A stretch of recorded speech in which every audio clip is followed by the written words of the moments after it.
ज्ञान Sindhu coaching classes के YouTube channel में आपका बहुत बहुत स्वागत है।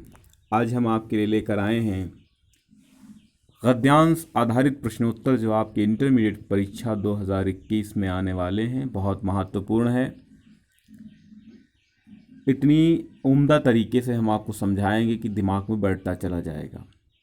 बस शर्त ये है कि आप हमारे वीडियो तक को अंत तक जरूर देखिए और कमेंट करते रहिए। हम आपके कमेंट का उत्तर अवश्य देंगे। चलिए प्रारंभ करते हैं। भाग्य को भी मैं इसी तरह मानता हूँ। पाठ भाग्य और पुरुषार्थ है। लेखक जैनेन्द्र कुमार जी हैं। भाग्य को मैं भी इसी तरह मानता हूँ। वो तो विधाता का ही दूसरा नाम है। वे, अब यहां पे वे का क्या तात्पर्य है? वे अर्थात विधाता अर्थात भगवान। सर्वांतर्यामी यानी कि सबके हृदयों को जानने वाले। यामी का अर्थ होता है जानने वाले। देखो शब्दार्थ भी पूछ लेता है कभी कभी, तो शब्दार्थों पर भी ध्यान देना आपको। सर्वांतर्यामी और सार्वकालिक है। सार्वकालिक का मतलब है कि संपूर्ण कालों में रहने वाला, भूत भविष्य और वर्तमान में रहने वाला। सार्वकालिक सभी कालों में रहने वाला रूप में है। उनका अस्त ही कब हुआ है कि उदय हो। जैसे भगवान का कभी अस्त नहीं होता, कभी उदय नहीं होता, अर्थात उदय और अस्त से परे है भगवान। जिसका कभी उदय और अस्त नहीं होता वो ईश्वर है। और एक चीज इस प्रकृति में है जिसका कभी उदय और अस्त नहीं होता। मनुष्य की निगाह में उसका उदय अस्त तो होता है, परंतु वास्तविक रूप में उसका उदय और अस्त नहीं होता। यानी भाग्य के उदय का प्रश्न सदा हमारी अपनी अपेक्षा से है। अपेक्षा मतलब चाह। धरती का रुख सूरज की तरफ हो जाए, यही उसके लिए सूर्योदय है। यानी जब धरती का रुख सूरज की तरफ अर्थात सूरज की तरफ धरती हो जाए या सूरज उग आए तो सूर्योदय हो जाता है। ऐसे ही मैं मानता हूँ कि हमारा मुख सही भाग्य की तरफ हो जाए तो इसी को हम भाग्योदय कहते हैं। यानी इसी को भाग्योदय कहना चाहिए। लेखक का यहाँ पर तात्पर्य यह है कि जिस प्रकार कभी भी सूर्य का उदय और अस्त नहीं होता, सार्वकालिक सर्वांतर्यामी भगवान की तरह भाग्य भी है। भाग्य का कभी भी उदय और अस्त नहीं होता। जिस प्रकार पृथ्वी का मुख सूर्य की तरफ हो जाता है तो सूर्योदय हो जाता है, उसी प्रकार जब मनुष्य का मुख भाग्य की तरफ हो जाता है तो उसका भाग्योदय हो जाता है। पुरुषार्थ को इसी जगह संगति है, अर्थात भाग्य को कहीं से खींचकर उदय में लाना नहीं। पुरुषार्थ वो है धर्मार्थ काम मोक्ष जो हम क्रियाओं द्वारा करते हैं, और भाग्य वो है इस पुरुषार्थ के माध्यम से हम भाग्य का उदय और अस्त करते हैं। यानी कि भाग्य को कहीं से खींचकर उदय में लाना नहीं, ना अपने साथ ही ज्यादा खींचतान करनी है।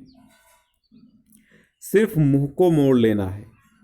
मुख को हम हमेशा अपनी तरफ रखा करते हैं, अपने से प्यार करते हैं, अपने ही को चाहते हैं, अपने को आराम देते हैं, अपनी सेवा करते हैं, दूसरों को अपने लिए मानते हैं, सब कुछ अपने अनुकूल चाहते हैं। चाहते ये हैं कि हम पूजा और प्रशंसा के केंद्र हों और दूसरे आसपास हमारे इसी भाव में मंडराया करें। इसी वासना में से हमें छुट्टी नहीं मिल पाती। यहाँ पर लेखक ने बहुत अच्छी बात कही है कि हम स्वयं से प्यार करते हैं, स्वयं को ही चाहते हैं, अपने को आराम देना चाहते हैं और अपनी सेवा करते हैं, दूसरों को अपने लिए मानते। मतलब हम ये पुरुष एक मनुष्य मानता है कि हम किसी के लिए नहीं बने हैं, बल्कि सब हमारे लिए बने हैं। सब आकर के हमारी सेवा करें। हम किसी की सेवा नहीं करेंगे, हम आराम करेंगे, कोई आराम करे या ना करे। सब कुछ अपने अनुकूल यानी सब कुछ अपने अनुसार चलाना चाहता है प्रत्येक मनुष्य। और प्रत्येक मनुष्य ये चाहता है कि हम पूजा और प्रशंसा के केंद्र, केंद्र का मतलब यानी हमारी पूजा और प्रशंसा हो। और इसी पूजा के भाव से लोग हमारे आसपास मंडराएं कि हमें पूजा, हमारी पूजा हो, और लोग हमारी पूजा और प्रशंसा करने के लिए ही इधर उधर से मंडराया करें। और इसी वासना, वासना मतलब चाहत, इसी चाहत, इसी इच्छा से हमें छुट्टी नहीं मिल पाती और हम भाग्य से विमुख हो जाते हैं। ऐसा लेखक ने हमको इस गद्यांश में बताया है। चलिए अब इस गद्यांश से आधारित प्रश्नों की ओर रुख कर लेते हैं कि आखिर कैसे प्रश्न बनते हैं इस गद्यांश से। तो गद्यांश तो आपको समझ में आ ही गया होगा। इसमें निचोड़ स्वरूप एक बार हम और आपको बताते हैं कि जैसे लेखक ये कहता है कि जैसे सूर्योदय तब होता है जब पृथ्वी सूर्य की तरफ मुख करती है, और सूर्यास्त तब होता है जब पृथ्वी सूर्य से विमुख हो जाती है, अर्थात पृथ्वी के पीछे सूर्य चला जाता है। जैसे सूर्य का कभी अस्त नहीं होता है, वैसे भगवान भी सार्वकालिक और सर्वांतर्यामी है, और ठीक उसी प्रकार भाग्य भी है। यानी भाग्य की तुलना सूर्योदय से की गई है, ईश्वर से की गई है। भाग्य का कभी अस्त यानी भाग्योदय और भाग्यास्त कभी नहीं होता है। वो सर्वांतर्यामी है, यानी सार्वकालिक है, सब कहीं भाग्य उदित रहता है। बस ज़रूरत इस बात की है कि एक मनुष्य अपना मुख उस भाग्य की तरफ ही लगाए, सही भाग्य की तरफ लगाए, तो वो भाग्योदय हो जाता है।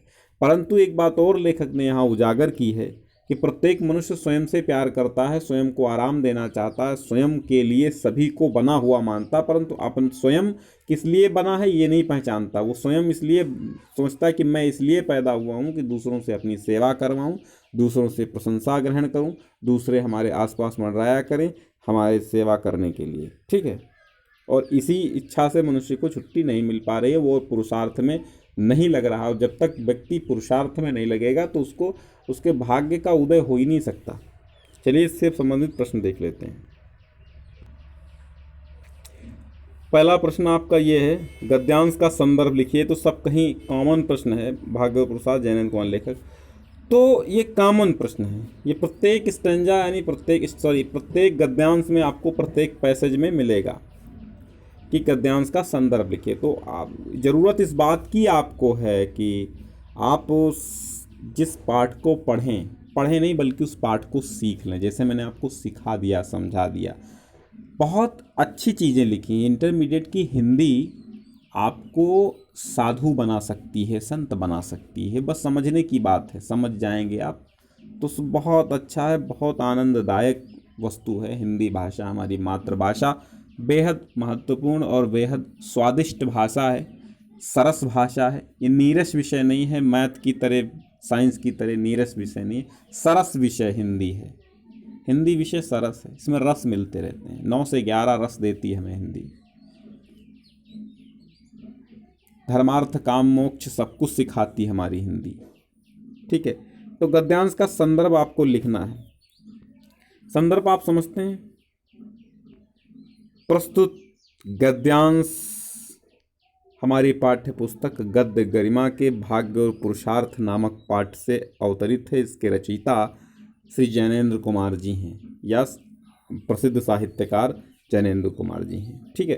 तो ये आपका संदर्भ हो गया। रेखांकित अंश की व्याख्या करो। हमने व्याख्या आपको बता भी दी है, ठीक है, लेकिन एक बार फिर हम आपको रेखांकित अंश की व्याख्या समझा देते हैं। मतलब चाहते ये हैं कि हम, देखो रेखांकित अंश यहाँ से, चाहते ये हैं कि हम पूजा और प्रशंसा के केंद्र हों। ऐसा नहीं है कि जो आपकी पाठ्य पुस्तकों में रेखांकित होता है वही रेखांकित होकर के परीक्षा में भी आएगा, नहीं। परीक्षा में दूसरी जगह की, अब यहाँ पे, यहाँ से भी आपको कहीं अंडरलाइन मिल सकता है, रेखांकित मिल सकता है, यहाँ से शुरुआत की 3 लाइनें मिल सकती, तो कहीं से मिल सकती। फिलहाल यहाँ पे जो है वही समझा। चाहते हैं कि हम पूजा और प्रशंसा के केंद्र हों और दूसरे आसपास हमारे इसी भाव में मंडराया करें, इसी वासना से हमें छुट्टी ने। अब इसमें लिखेंगे कि साहित्यकार जैनेन्द्र कुमार जी कहते हैं कि प्रत्येक मनुष्य यही अपेक्षा करता है कि जो भी हम किसी पराये मनुष्य के लिए नहीं बने, बल्कि दूसरे हमारे लिए बने हुए हैं, और हमारी ही सब पूजा करें, हमारी ही सब प्रशंसा करें, और हमारे आसपास इसी भाव से सभी मंडराया करें, यानी आसपास भटका करें। और इसी वासना से प्रत्येक मनुष्य को अवकाश नहीं मिल पाता है, ठीक है। तो ये आपका हो गया रेखांकित अंश की व्याख्या। और फिर तीसरा प्रश्न आपके लेखक ने भाग्योदय की तुलना किससे की है, तो सूर्योदय से की है। ठीक है, जिस प्रकार सूर्य का उदय और अस्त नहीं होता, पृथ्वी के पीछे चले जाने पर रात हो जाती है, ठीक उसी प्रकार जब हम भाग्य से विमुख हो जाते हैं तो दुर्भाग्य हो जाता है, भाग्य के सम्मुख आते हैं तो भाग्योदय होता है। तो इसलिए इसकी तुलना किससे की गई है, सूर्योदय से। विधाता का दूसरा नाम क्या है? विधाता का दूसरा नाम भाग्य है। ठीक है, विधाता का दूसरा नाम इस स्टेंजा में भाग्य बताया गया है। जैसे विधाता सार्वकालिक और सर्वांतरयामी है, उसी प्रकार भाग्य भी सार्वकालिक और सर्वांतरयामी है। प्रस्तुत गद्यांश की शैली क्या है? तो विवरणात्मक और वर्णनात्मक शैली है। ठीक है, विवरणात्मक और वर्णनात्मक शैली है। अब देखो मीनिंग भी पूछ लिया गया। सर्वांतरयामी शब्द का अर्थ लिखिए। सर्वांतरयामी सबके अंतःकरण को, सबके हृदयों की बात जानने वाला सर्वांतरयामी कहलाता है। सबके हृदय की बात जानने वाला। सर्वांतरयामी और सार्वकालिक किसे कहा गया है? तो ये दो चीज़ों को कहा गया, ईश्वर को भी कहा गया है और आपको भाग्य को भी कहा गया है। ठीक है, भाग्य को और ईश्वर दोनों को कहा गया। तो आप दोनों ही लिख सकते हैं या सर्वाधिक भाग्य लिख सकते हैं। ठीक है, या तो भाग्य लिख दीजिए या तो दोनों लिख दीजिए, सही दोनों है। ईश्वर भी लिख देंगे या भाग्य भी लिख देंगे, लेकिन स्टेंजा के अनुसार लिखना है आपको, तो ये भाग्य सही है। ठीक है, भाग्य। तो आज का वीडियो कैसा लगा कमेंट करते रहिए जल्दी जल्दी। हाँ हाँ, चलिए ठीक है, कमेंट करते रहिए। बहुत अच्छे, मिलते हैं फिर से, लाइव होते हैं।